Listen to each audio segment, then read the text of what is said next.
Morning. Morning. Thank you for coming again. Have a great day today. The weather's been nice to us. Might be a little sprinkly, so if you're a woman and don't want to mess your hair up, we've got some hair bands here to wear. You need them later. Rain hats, I think, are hair bands. Today we've got a special speaker, and he said I can only talk for 3 minutes because we're going to put the hook on him in 1 hour. Okay? We're going to put the hook on him. If I got a cane, I need the hook. But in 2 weeks, I have to announce what's going on in 2 weeks, which I would like you to be here. We were supposed to have Bill Willis here, but he had cataract surgery scheduled this morning. He couldn't make it. It's a crummy excuse, but we let him get by. I don't know what he thinks a priority is in this world. But anyway, he couldn't show. But Jayson Holmes is not a pitch hitter, he's a hitter. Okay? He's a real hitter. So he's coming up next in 1 more minute. 1 minute, 20 seconds. 2 weeks from now, we have a guy named Kevin Reed talking. It'll be on the 21st of September, 2023. Same time, same station, same lunch. We might have steak, but I don't think so. He's going to talk about the P-47 and about the P-51s and how they were instrumental from 1942 to 45 to win the European war against Hitler. And he has great detail on it. He was worked in a museum for many years over in Fort Knox, and he's given talks on the tanks before, so I think you should not miss that. And you have to RSVP. This pretty lady to my left, this is my better half, this is my wife. Her name's Jennifer. And if you RSVP to her, then you get a lunch. If you don't, you don't get a lunch. She's very strict. Okay. Next announcement is, this is, I'm supposed to do this, Lady of Shamrock. This guy talked about 2.5 weeks ago. His name is Donald Ray Cobb. He's a World War II veteran. And he talked about D-Day and the tin can at D-Day, D-0. So this is an account of that, and we also have a YouTube on him. I was going to show YouTube today how to get on. I will do it in 2 weeks, or not 4 weeks from now, because I've got the hook on me because of Jayson. So there's clipboards there of what? Well, thank you to the Bronstein Foundation who paid for your lunch, okay? So if you sign that, clipboard's going down, just say thank you, Bronstein Foundation, and they've been very supportive. That's what this has been going on for 2 years, and they paid for the sandwiches, and the chips, and the cookies if she didn't cut you dry, and also the water.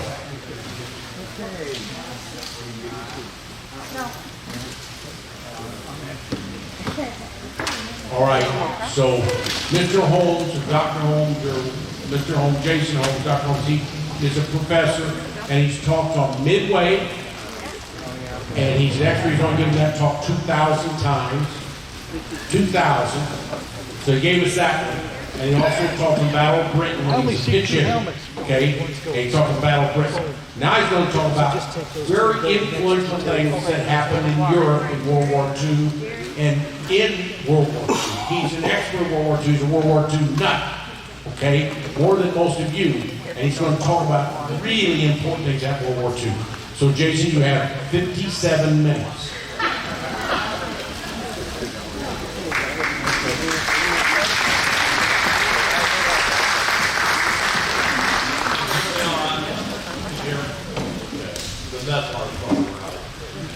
I'm glad to be out here again. I know you just saw me a few weeks ago and you think, my God, they have anybody else, but okay. So what I am going to talk to you about today are some individuals that I gather most of you probably are unfamiliar with, but you will be familiar with the things that they've accomplished. Okay? And so I'm going to jump right into it pretty quick. See if I find the first one. There we go. Okay, now I actually, during the Battle of Midway, I talked a little bit about this guy. This guy's name is Joseph Rochefort. And for you who do not know him, he's, in my opinion, he is the most overlooked individual of World War II. I call him my superstar, and I do that every time I do this talk or talk about him. He joined the Navy when he was 17 years old. Went up through the ranks, and it became very obvious very quick to most people that his intellectual abilities were far greater than most. And so he was sent to cipher school because they found out that he was a whiz at crossword puzzles. And after cipher school, they sent him to live in Japan for 2 years, thinking that, you know, we were going to have trouble down the road with Japan, and we're going to have someone that's prepared with his abilities. And he did. And then while he was in Japan, he met a guy named Edwin Layton, who ended up being the Nimitz's right-hand man as far as intelligence goes. And so together, those two, after spending 2 years in Japan, they came back and they put Wilford in charge of Station Hypo, which was the listening station on Oahu where they intercepted the Japanese communications. Under his tutelage, and basically with his ability, they broke the Japanese naval code, which was known as JN-25. And he was instrumental in doing that. So basically, we were reading their mail. He alerted Nimitz to the possibility of an attack on Australia, and which led to the Battle of Coral Sea. Then he also came back after the Battle of Coral Sea, and he informed us that there's something even bigger on the horizon. And he says, I don't know what it is yet, but I'll figure it out.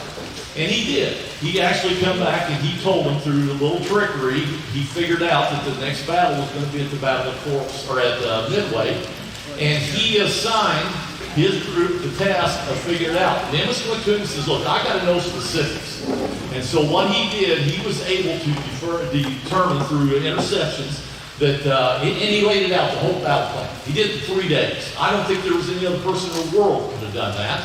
And he did it in 3 days. He said, on the morning of June the 4th, coming out of the northwest will be Nagumo's attack force. It'll consist of 4 carriers, the Hiru, the Soru, the Kaka, and the Kega. He told them where they were coming from and in what direction. He said following 200 miles behind them will be Kondo's invasion force, and 600 miles behind that will be Yamamoto's destroy force, which what the plan was to lure our carriers out and destroy them in one final battle. Well, we knew exactly where they were coming, we knew when they were coming, we knew the ships were going to be there, and we knew who was commanding. So we sent 2 task forces, 16 and 17 out, and were commanded by Admiral, they were commanded by Admiral, I went blank there, yeah, well, we sent 2 task forces out. And they ambushed the Japanese as they came in, and we sank, let's put it this way, at 10:21 on June the 4th, we were losing the battle in the South Pacific. At 10:27 on June the 4th, we were winning the battle. In a 6 to 7 minute period, we sank the Kaga, the Soru, and the Akagi. That afternoon, we sunk the Hiru, all because of one man, and that's that guy right over my shoulder there. And so we went from being on the defensive to on the offensive in 1 day. And the next battle after that was Guadalcanal, which was in early August. So we started taking back from that point on. And as again, I go back. If it hadn't been for this guy you see the picture of right here, we could have been ambushed at Midway. And would we have lost the war? The answer is no. But would it have been drug out longer? Would it have been more lives lost? So he was very influential in basically shortening the war. The other thing that happened by losing those aircraft carriers, not only did they lose the pilots, which everybody realizes, but more important than that, they had their aeronautical engineers on board those ships. And basically they had no way of replacing them. They'd all been trained in Europe prior to the war.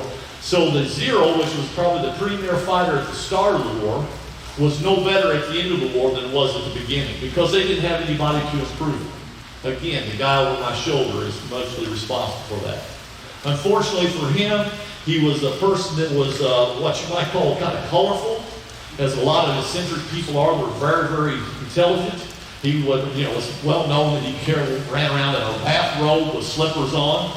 I wouldn't care what he wore, okay? But I can't tell you who the best leader in World War II was, but I can tell you who the worst was. He was head of the United States Navy named Ernest King. We won despite Ernest King.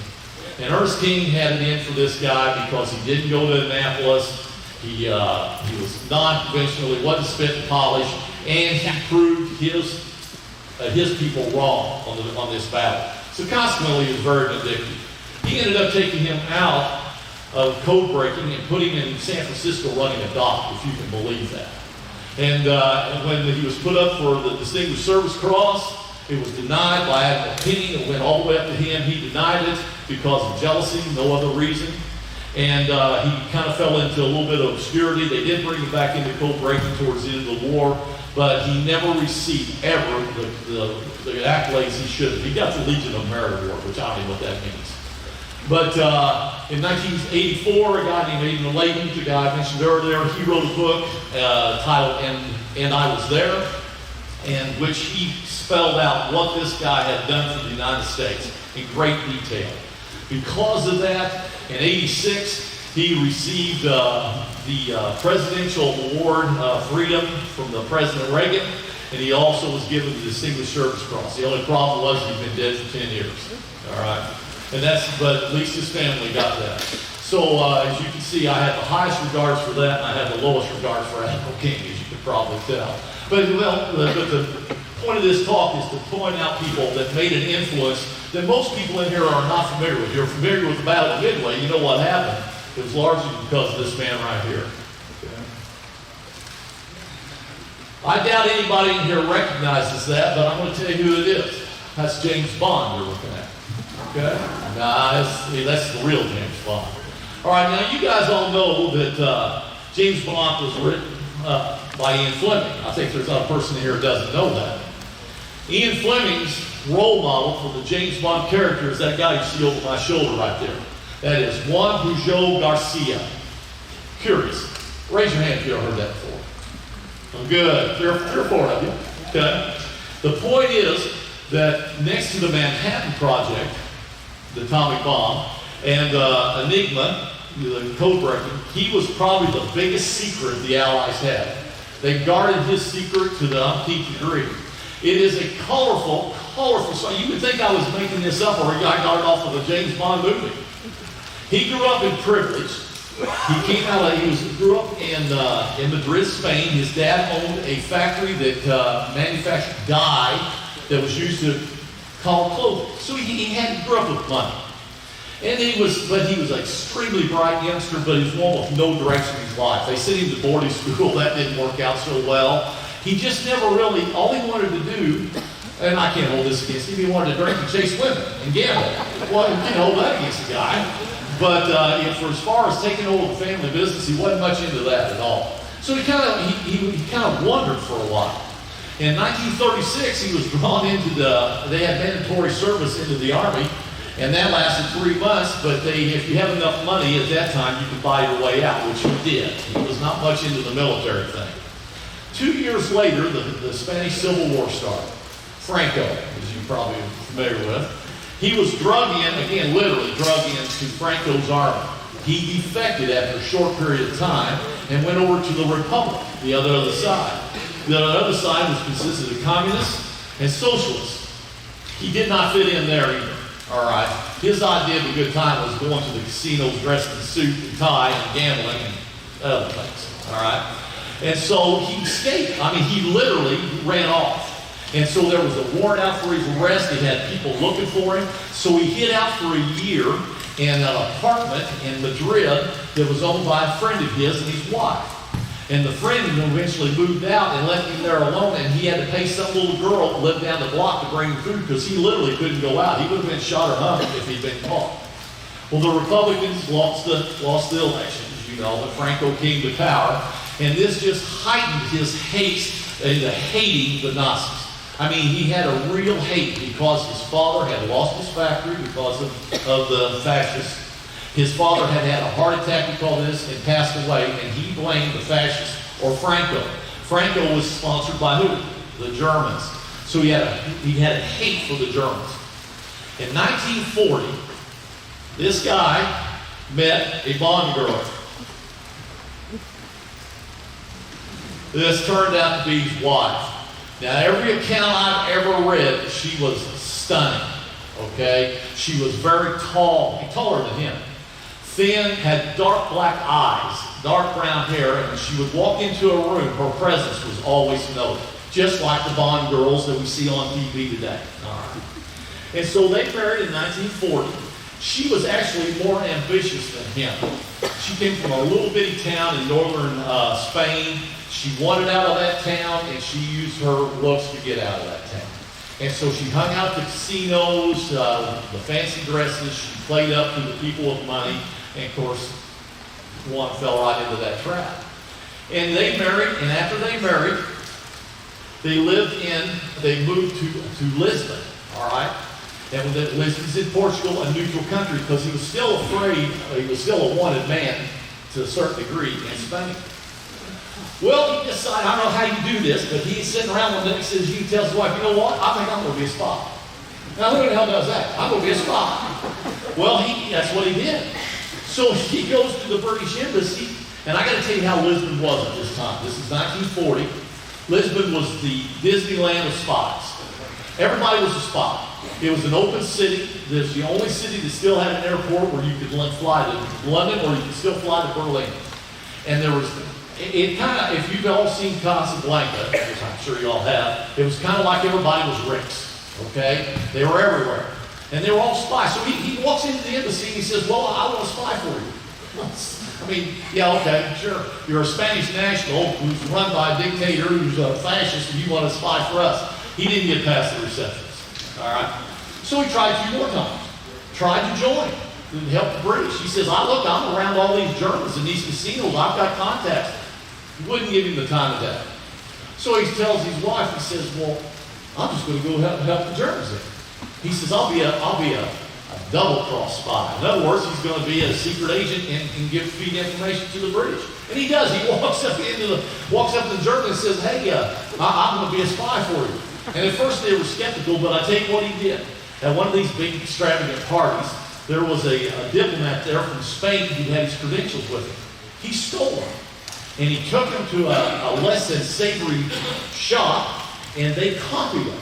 And they put his picture on there. So he told the Germans that he was a Spanish diplomat who traveled between Madrid, Lisbon, and London. And he traveled back and forth, and he had developed contacts in England that were sympathetic to the Nazi cause. All made up, all a lie. But he had this unbelievable mind where he could compartmentalize stuff to the minutest detail. Just unbelievable. And so to sell this thing, he went to the library and he looked up travel brochures. He looked up train schedules. He went to the movies and he would watch newsreels. Anything he could learn about England. He'd never been there in his life. And he would start feeding them information. If he'd see a name of a ship in an English newspaper, he'd say, well, this ship is in Liverpool, and it's going to be leaving. And he would make up all this stuff. And they believed him. I mean, they actually bought into this. And so then, now I'm going to give you the PG version of this, okay? The wife, she goes to a English diplomat in Lisbon from the embassy, and she uses her feminine charms, okay, and to get one into the embassy, to get them so they listen to him. You can take it from there. Now, one in 1986 denied that, but the British government said that's how they got on to him. All right, so take it from there. I suspect that's true, to be honest with you. But anyway, we'll go on from there. He did get an interview with the English, and of course they were highly skeptical. I mean, you would be. But here's what he did. He told the Germans. Now this is all made up. But he told the Germans that there was a massive convoy that was going to leave out of Southampton, and it was heading towards the Mediterranean. He named ships that he found the names of. He named commanders that he'd seen their names in papers. He came up with all this basically fiction. And he said this massive convoy was heading out. So through alternate intercepts, the British all of a sudden hear about this great big convoy that's taken out that they're supposed to be sending out, and they know there's not one going. So that gives him credibility with them. So he comes back, and the Germans sent out all these surface ships, all these submarines looking for this fictitious armada that did not exist. So now he's in with the Germans, and now he's in with the British. And the British are starting to say, now wait a minute, this guy's got some ability. Let's give him a nickname, or I'll give him a code name, not a nickname, a code name. They decided, because he was so good at acting all this stuff out, we're going to call him Garbo. Now, how many's ever heard that? Garbo? Yeah, okay, now you know who I'm talking about. He was called Garbo, and for two reasons. One, because they said he was the best actor alive, after Greta Garbo, but two, by giving him a female name. If the Germans ever came across the Garbo name, they wouldn't be suspecting it being a man. They would suspect it being a woman. So there was a double edge there. So his code name was Garbo. But on the other side of that coin, Alaric was the code name that the Germans gave to him. He had two code names. Who gets two code names? Hell, I'd be glad to have a nickname. All right. So he's got two code names. And so he's now getting paid by the German government. He's getting paid by the British government, and the wife's pretty happy about the whole thing. Okay? And so they supposedly, the Germans say, we need you to go to England and develop this network you have. No problem. So what he does, he takes the wife and they go to Madrid. And so that's when the British come to him and they say, hey, we need you in England so that we can really sell this. So the British government moves him to England. They set him up in a flat with a handler, and the handler's name is Harris. Harris speaks fluent Spanish. He knows the people of Spain, and they hit it off right away. They put the wife, and by this time he has a couple of kids, they put them in a little flat that was not up to her standards, let's put it that way. And she's not happy about it, but there's very little they can do now. And so he starts sending out, in the first year and a half, he sends out 350 messages, writing in invisible ink, between regular letters that he sends to, supposedly he sends to Madrid, that gets sent to Lisbon to his handler. And Germans are all in. It goes as far as Hitler. Hitler thinks they've got the greatest spy in the world. He develops it up to 27, he has 27 fictitious people in the country that he says that are agents working for him. The Germans quit trying to send people into England anymore. They think, we've got enough. We've got 27 agents working for us. They went from the southern tip of England all the way up to Scotland. And he just keeps feeding information, just keeps feeding it. And they keep buying it. And so here's where the part comes in that where he saves the lives. He does all this, but then it comes to the D-Day deception. Now, it's called Operation Fortitude. Some of you that are historians have probably heard that. And it's what they did. They had a fictitious army across the channel from Calais, and it was called a U.S. Army or a U.S. First Army. And they put Patton driving around the countryside, giving speeches like he was the commander. And Garbo kept sending messages saying, well, I had a spy in at this waitress, just tell me these people were coming in, these Americans were coming in. And he just keeps feeding them. And by all said and done, the Germans thought there was 150,000 U.S. troops right across from Pas-de-Calais. And there was none. But they were sold on it. So he just kept feeding it. And it got close to D-Day, and they knew now this is critical time. So what he did on the night of June the 5th, he sent a message. And he says, have your radio operator stand by at 3 o'clock. I'm going to make it I've got something big to pass along. What he was going to pass along was that the force leaving Southampton had been spotted, and they were heading for the Normandy coast. By that time, it'd be too late for the Germans to do anything. But when he called, the operator didn't answer. He didn't pick up the phone, so to speak. And so then at 6 o'clock, he finally gets a hold of the German someone higher up, and he goes crazy on him. Says, I do not work with people that are, negligent. And he goes on, he says, I'm going to quit. Of course, then they're just all, they're in a panic. The Germans are. But this is how he sells it. And so the Germans have no idea until they see those people running on shore that this is the real thing. And then he sends out that this is a fake. This is nothing more than diversionary. Patton is still at Calais. The army, 150,000, are still at Calais. And so what happens is they hold 2 armored divisions at Calais and 19 division ground troops at Calais, waiting for that invasion. Now, just think if they would have been in Normandy, they brought them down to Normandy. Think how many lives he saved, the Garbo saved right there. He kept them there until June the 9th, till after the British had been totally secured. So that's when I say, that this one guy, this one spy, was able to do all this. He maintained his cover throughout the war. He was awarded the Iron Cross from the German government. And he was ordered, now, I want to make sure I got the name of the medal he got from the British. He was also given their highest honor, the Excellent Order of the British Empire. He got the 2 highest awards from each company, or from each country, and he's a spy, all right? Well, the British had to protect him. They knew that there would be reprisals. You know, there was still enough Nazis running around after the war. Someone would have probably tried to take him out. So they made this elaborate ruse. They said he had gone to Angola. They said Garbo had gone to Angola to hide, and he'd come down with malaria and died. And there was exactly 3 people in the British Empire that knew that was a fake. It was his handler Harris and 2 other the highest ranked in MI5. That's the only ones that knew. Ian Fleming, by the way, was in MI6, but he knew Garbo. And so what happens is they moved him and his family to Venezuela. They gave him roughly about $360,000 in American money to start a new life.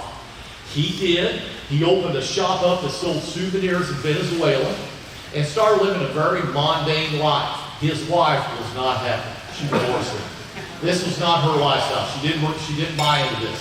So she took the kids, by now they have 32 boys and a girl, back to Madrid, divorced Garcia, went back to Madrid, and she ended up marrying an industrialist who had a lot of money, who gave the lifestyle that she was accustomed to or always aspired for, okay?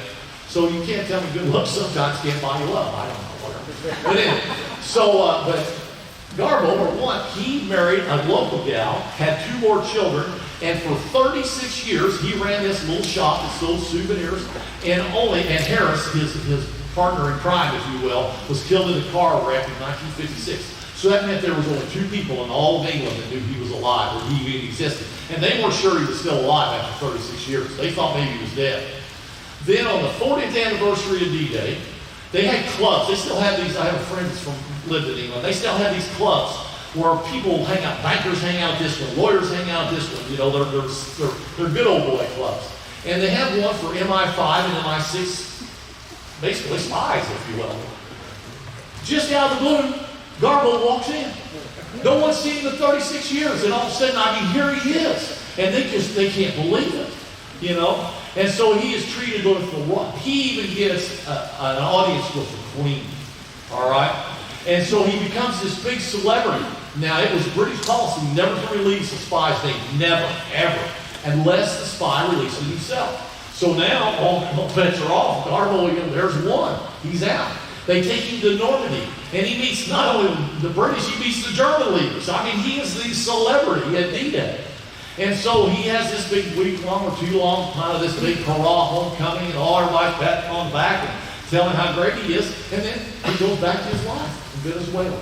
He lived 4 more years and died of pneumonia. But again, one guy saved how many lives? You think about that. If those 2 armored divisions and all that 19 infantry divisions had come down, I mean, that deal would have been, I think, normally could have been a whole lot different. Right? They're Garbo. Okay, so now you know. The great actor.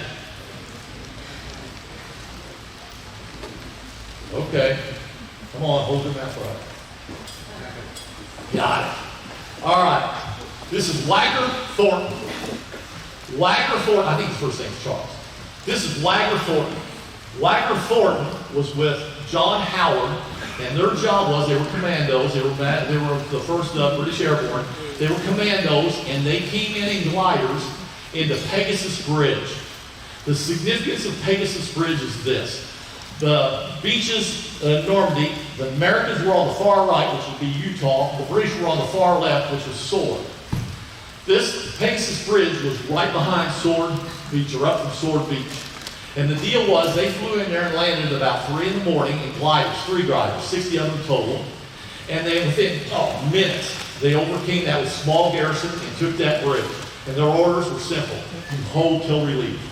Because the British needed that bridge in order to get across the Canal in order to attack Caen, which was their objective on D-Day. It took 30 days to do it, but that was their objective.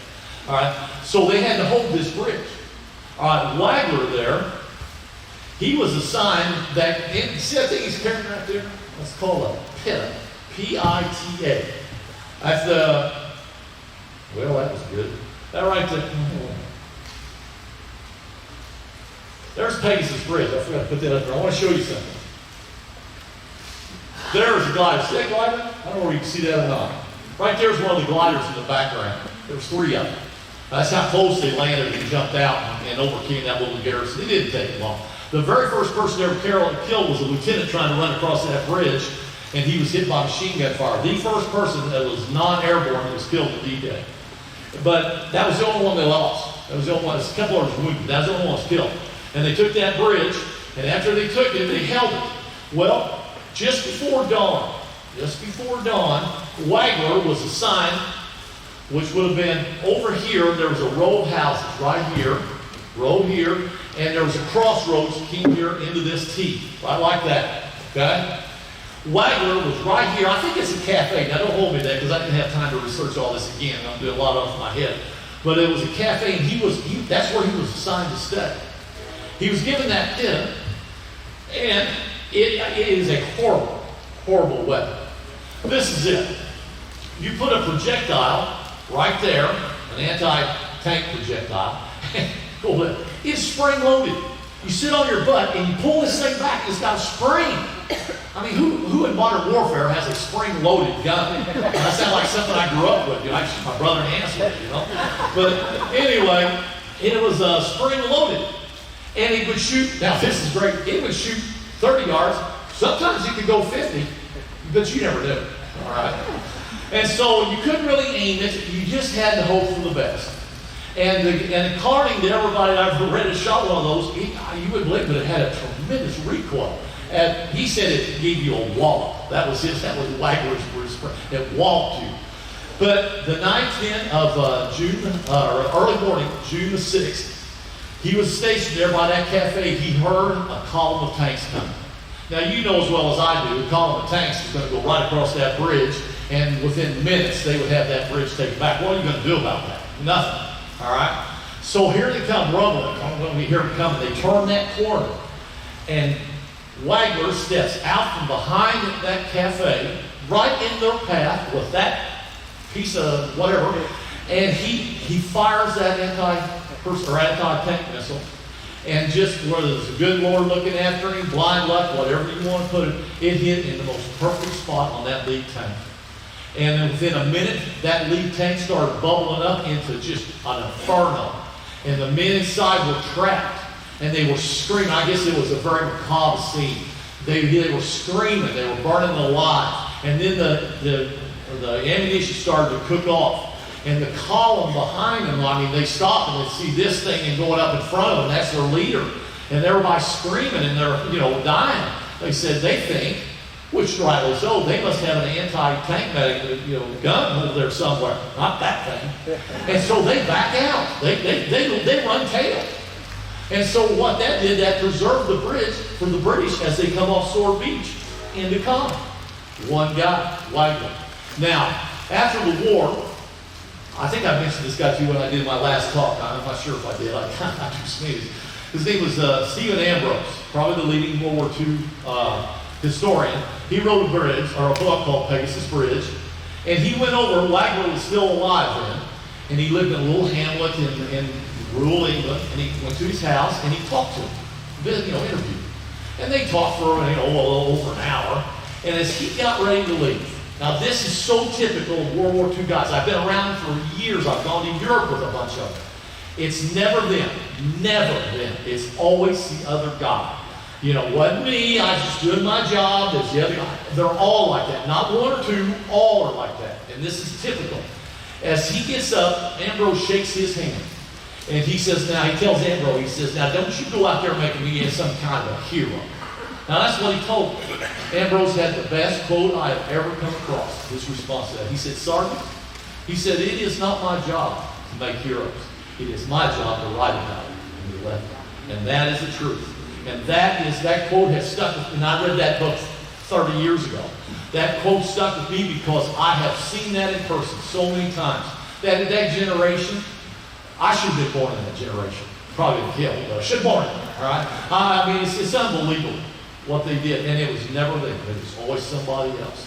And I have talked to guys. I talked to a guy on Iwo Jima, told me he had no close calls on Iwo Jima. I said, what do you mean you had no close calls? He said, no. He said, well, I'm going in, my landing craft started to sink. I said, what'd you do? He said, I jumped into another landing craft. What about everybody else? How they ground? I said, wasn't that a close call? No, I got in there. And then a little later, I'm talking to him. He said, I had a bullet go through my bloodstream right here. He said, well, I felt the heat. I said, wasn't that a close call? And he looked, I'll never forget this look. I'll never forget. He looked at me like, it didn't hit me. Like, what is wrong with you? You know, I'm going, you know, hell, I've been digging a hole probably. But anyway, so that's the reason I call it the greatest generation without any, well, I don't think there's any doubt about it, okay? My next guy, if this guy doesn't look British, who does? And I talked to a friend of mine helped me with this. He said, that's the most British looking guy I've ever laid my eyes on. All right. That is Skaggs. All right. His name is James Martin Staggs, S-T-A-G-G. Anybody ever heard of him? You're going to know what he did, though. He was a meteorologist, graduated from the University of Edinburgh. And on the night of June the 4th, he went to Eisenhower and he says, you cannot invade the next day. The weather is way too bad. Eisenhower postponed the invasion till the next day. He met again that night. And then when they met, you know, this is late night on June the 5th, and Eisenhower has to make a decision. Now we're getting down to the time where that airborne's got to go. And so Staggs comes in, he lays out his map. Now he did have an advantage. The British had, on Iceland, had weather stations, where the Germans didn't. And they had ships at sea. But he, using just all his knowledge as a meteorologist, he formulated that they would have a few hours of marginal weather. Well, I mean, they've got all these troops pinned up on all these ships. They're throwing up. They're seasick. They've got to go. And the airborne's, you know, they're all on edge. And so that's when Eisenhower makes the decision. Now, just back up here. What if James Martin comes in and says, I don't know. I don't want to take that responsibility. I don't want to tell you it's good. What's going to see? Look what would have happened. I mean, you got all this. The Germans were going to find out. You leave there another day. So this one guy, here again, one guy steps forward and says, you can go. Now that took a lot of guts. Don't think it did. He was well rewarded for that decision. In 1954, he was knighted by the Queen. And he became head of the British Meteorological Society up through the 60s. I mean, he was a celebrity. He was very famous over there. But again, I go back. How much guts did it take for him to stand up there in front of Eisenhower, Beadle, Smith, Montgomery, and say, yeah, you can go? That would take a lot of guts, I'm just telling you right now. So again, they're one of those guys most of you haven't heard of, but make a definite influence on the outcome of the war. All right, now, the reason I went through all this so fast, because I'm going to talk to you now about, in my opinion, is the finest family as far as military leaders in this country. It has been since 1942. It's the Welsh family. All right, now most of you haven't heard of them, but you will, and you'll understand why I said that. I know no other family has given more to this country than that family. And it started in 1942. All right, this little skinny guy over my shoulder here is Mick Welch. All right, in 1942, like so many people in his generation, he wanted in the war. And what he wanted to do, he wanted to fly. I mean, there was nothing else. He wanted to be a pilot. So he shows up, and he gets there, and there was a rule to go to flight school. You had to weigh 130 pounds. I just barely make it. All right, and so he had to weigh 130 pounds. So he gets up on the scale, he weighs 120. Well, now here you go. The sergeant says, heck, son. He said, you go home for 2 weeks. I want you to eat everything you can eat, and you come back and see me in 2 weeks. He did. He came back in 2 weeks, jumped up on that scale, and that sergeant got up behind him, and he went, well, congratulations, son. You just made it. So he goes off to flight school, and he becomes a pilot. He gets to where he can fly C-47s, those are transport planes. I think we've had something about that in here before. And gliders. Now, I'm going to tell you there's one thing you didn't want to do. A glider is nothing more than an organized crash. That's all it is. And he survived 8 of them. And he told his family, he said, I shouldn't be alive. I mean, there's no damn way people should survive 8 crashes, okay? But he did. And so he survived the war. And I'm going to look at my notes here because I don't want to mess up on anything here. Family, I got the family here. That's the reason I'm being so careful. All right. He joined after that, after the war, after the gliders and after the C-47s. In fact, he flew over Bastogne and dropped supplies into the 101st Airborne to relieve them when they were trapped at Bastogne. So, give you a little background. He switched over to fighters, which was the Mustang, which we're all familiar with. And so he flew those to the end of the war. Then he became a jet pilot. Aerojets. Those are the first jets out of the box, Aerojets. And he was in the acrobatic group that was a precursor to the Thunderbirds.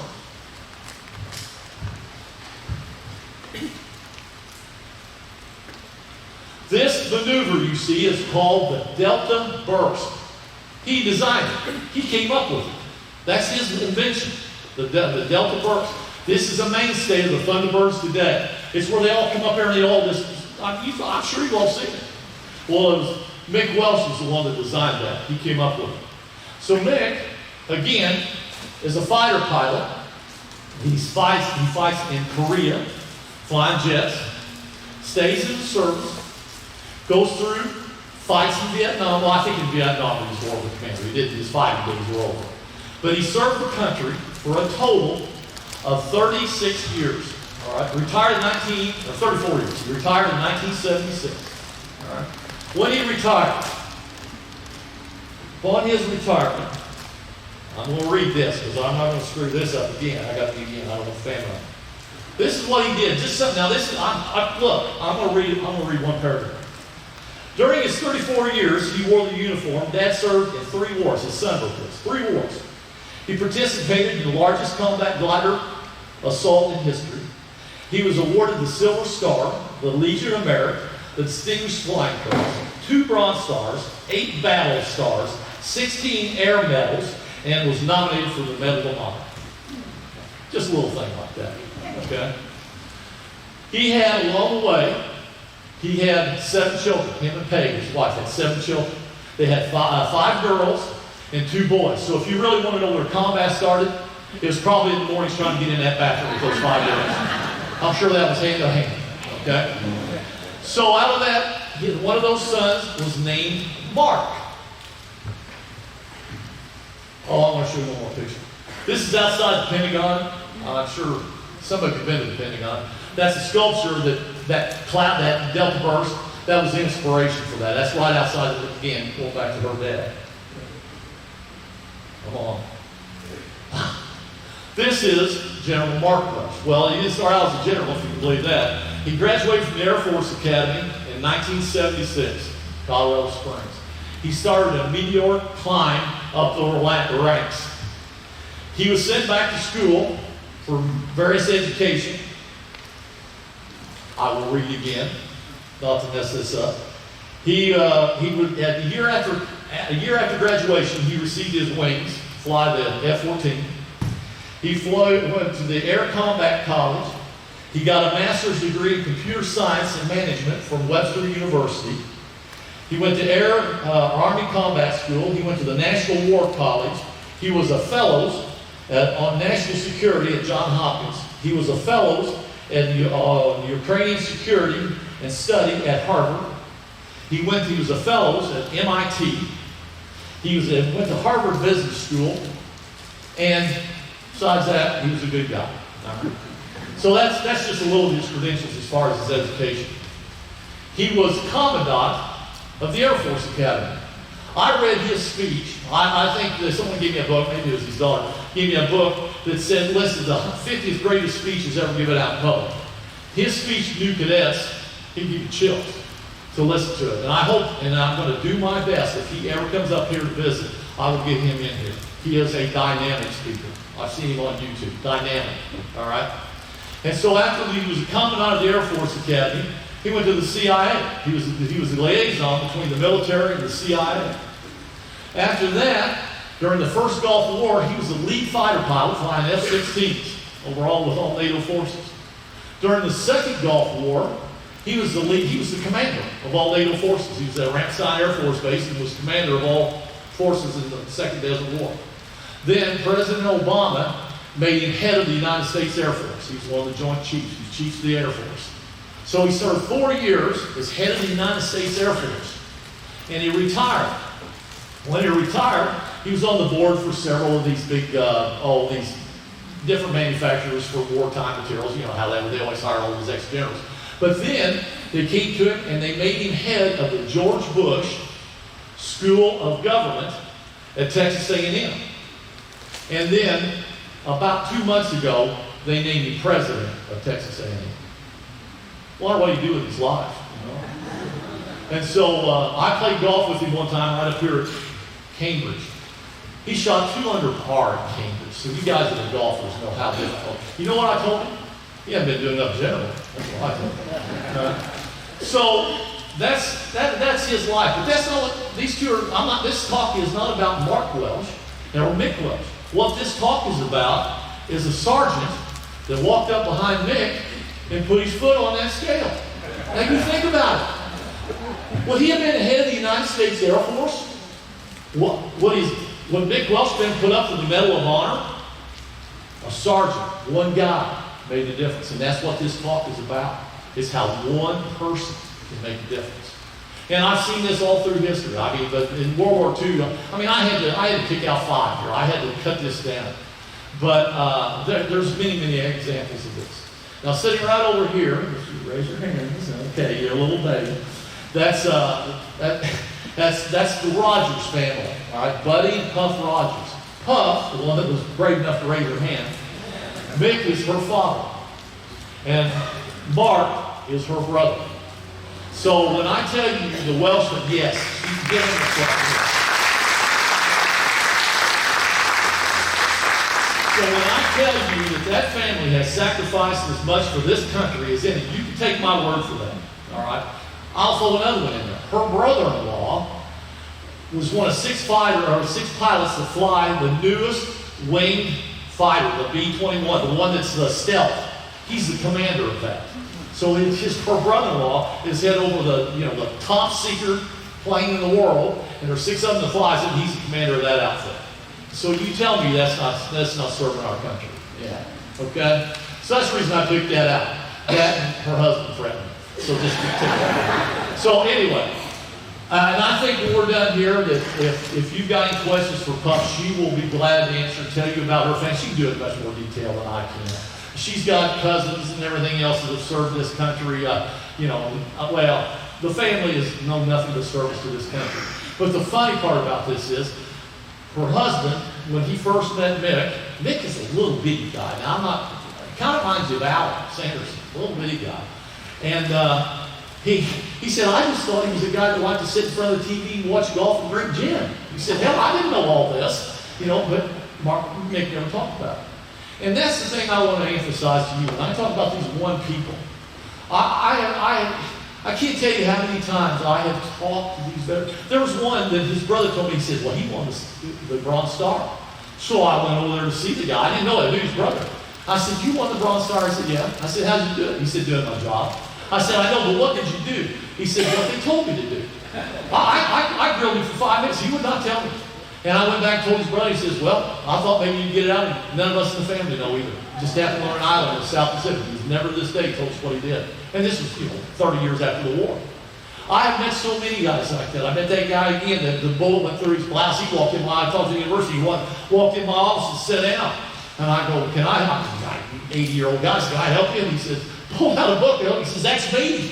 I said, that's you on Iwo Jima? Yeah, that's me. I said, sit down. But so I've been around guys like that. I went to Europe with a bunch of them that they gave me chills when you heard their story. Not one, all of them have been wounded in some more than once. But it was never them. It was always the other guy.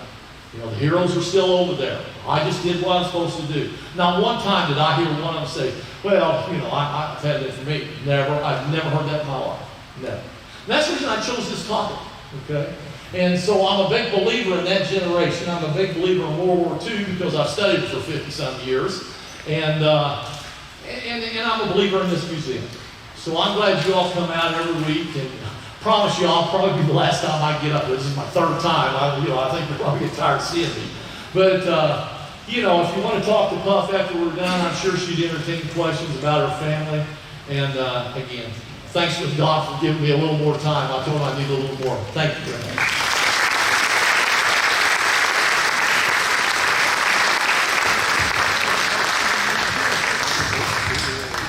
Can we get question and answer? I think that's me. Question and answer session. Question and I've got a question over there. As I walk over to this lady to ask a question, there were 6 weathermen at D-Day. 6 weathermen the 3 days where there were 3 Americans and 3 British. And how they picked the British, I don't know. The Americans were wrong in their prediction on that day.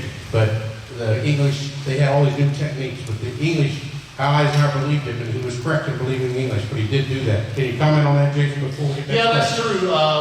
Eisenhower did realize, I think a little bit because they were in England and they knew that the British had the weather stations at Iceland.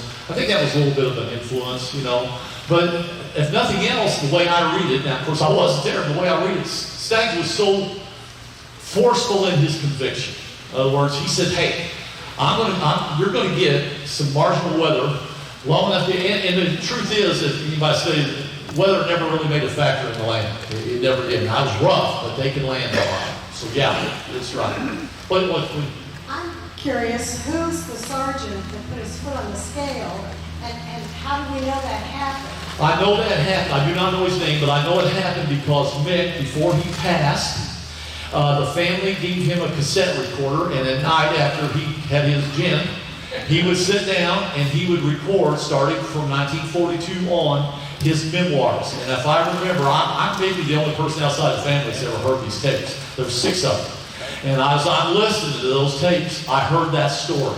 Okay? Now, do I know the sergeant's name? I do not. But that story is how I know it is from his recollection or his account. So Mick knew he had done it. Oh, yeah. Oh, yeah. He knew. Yeah, hey, yeah, he knew. Yeah, sure did.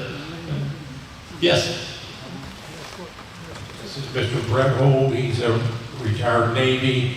He's a CB. Oh, he's probably an Admiral King fan. I'm in trouble. He's a retired Navy CB, so he's much of a Navy historian. So here's his question. No, quite the opposite. I'm not a fond fellow. No, nobody knows the war is. I met Commander Stagg. And he told us, just to give you an idea, who all knows Marcia Yaki? Oh. Okay, he could be her brother. Oh. He knew the weather. He was expert at it.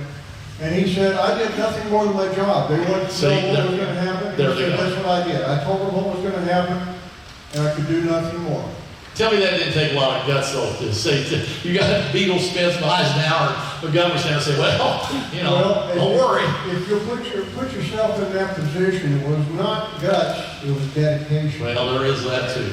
They There's no wanted question about it. to beat the Bosch. Oh, absolutely. Couldn't agree with you They more. were against the Germans completely, and it was his job to tell them where they could go. And he said, I did nothing more than my job. That's Yeah, all. that's all they always say. I'm excited that you actually met him. That's pretty cool. It was wonderful. I met him, I was over in the UK, there in London, or just northwest of London, West Riceland. Yeah. And they invited me to go to the Navy Club. Awesome. And so I went up there and I was honored to meet him and a few others there that are unfortunately gone. Oh, yeah, most of them are all. But it was fascinating to sit and talk to him about the weather. He said, oh, it was no big deal to me. You know, we got the information and I read it on my maps and this is what was going to happen. So I just told him this is what you got to do. There you go. Other questions? Anybody else? If you look at D-Day, though, they would have postponed that because of weather. If they would have postponed that, the next tide was later in the month, Yeah. and the weather was bad. So it would not have even happened in June because weather was worse. That's true. That's a good point, Doc. That's true. Do you have anything to add to where I understand Eisenhower wrote his letter of resignation out the night they were planning to invade? That is true. He sat down, he wrote, you know, he wrote first one where they were successful, where he says, you know, members of the Allied Expeditionary Force today, you know, like the one we've heard. He did sit down and he put all the blame on himself. He says, though unfortunately this has failed. And the failure falls with me. And that is true. He wrote one, then he wrote the other, folded him up and put it in his pocket. And luckily for all of us, he got to read the first one. Yeah, Well, that is true. I've heard that, and I just. No, it's absolutely true. He did write a letter saying that he took full responsibility. That's very good. Yeah, go ahead. Ambrose, he said that the British came ashore at D-Day, and then they stopped and had tea, then they built up a calm, and it took them a week, 2 weeks to get calm. It took Repeat well, that question, all right. Jason, nobody heard him. I'm sorry. Well, go ahead. Go ahead. This is Norman, he's gonna be your speaker in November. Stephen Ambrose said that the British, when they went ashore at D-Day, and they took the beach, then they stopped and had tea, their target was Caen, and they didn't, it was supposed to take it that day, and it took them, 2 or 3 weeks later before they actually Took them a month. All right. Sword Beach. All right, you had Utah, Omaha, and you had Gold, Juneau, and Sword. Okay, Sword was on the far left. It was the least fortified by the British or by the Germans, and literally they walked ashore where everybody else had a big tussle. And so yeah, they did. They had well, there was nothing to this, and the bridge was already held. They knew the bridge had been held, and so they did. But he made a good point. They were supposed to take Caen within 3 days. D-Day plus 3. Caen was supposed to be 30 days later. And after we had bombed it to smithereens and killed many, many civilians, and there was a lot of hard feelings over it, Monty finally took it, and then that's what brought about Operation Cobra, and that's where you've learned about Patton coming out of the hedgerow country through South France. That was called Operation Cobra, and that big swing. Monty came down from Caen, and they had that big pincer movement at Fossel. And they trapped over 100,000 German troops in there. But that was 30 days after D-Day, not 3, which is what it's supposed to be. Yeah. And anybody else? Okay, well, thank you for having me. Don't leave, you guys. Thank you very much, Jason. Excellent.